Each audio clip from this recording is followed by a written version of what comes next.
बघूया तरी ऍटलिस्ट हे म्हणतायत, इतके रिझल्ट सांगतायत वगैरे सगळं काय काय. मग मी काय केलं, घरी मम्मीला गेल्यानंतर मम्मीला HLKचा ट्राय करूया म्हटलं. आता पप्पांना शुगरचं झालंय म्हणलं, एक 15 दिवसामध्ये त्यांना कॉम्प्लिकेशन्स क्लिअर वाटायला लागलेत.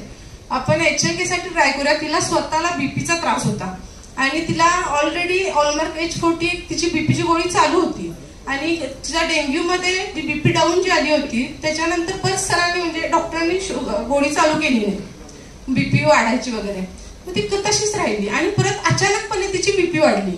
बीपी वाढल्यानंतर डॉक्टर म्हणले आपण एक काम करूया, एक 10 दिवस तुम्हाला बीपीची गोळी देऊया आणि परत तुम्हाला बीपीची गोळी शक्यतो चालू होणारच. मग म्हटली ठीक आहे. मग 10 दिवस गोळी म्हणजे चालू केली की बाबा कसं होतंय काय. आणि बीपी नॉर्मल यायला लागली, कधी खाली यायला लागली, परत वाढायला लागली. 10 दिवसानंतर तिला म्हणलं आपण दाखवूया तरी आणि तुझी बीपी नॉर्मल होते का बघूया. तरी ही ऐकायला तयार नव्हती. म्हणलं बरं ठीक आहे मग राहू दे. मग आम्ही बीपीची पण गोळी घेतली नाही आणि ही म्हणली नको, म्हणली मी फक्त HLK पिते.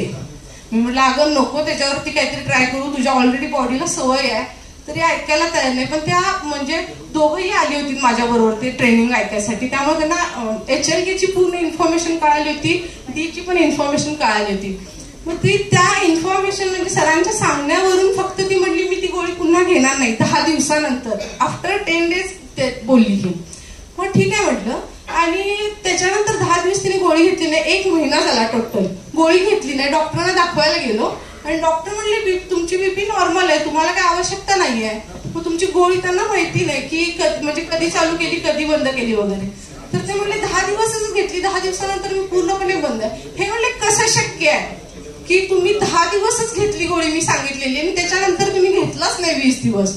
तर म्हणजे हे पॉसिबल झालंय म्हणले अँटॉक्स HLK म्हणून.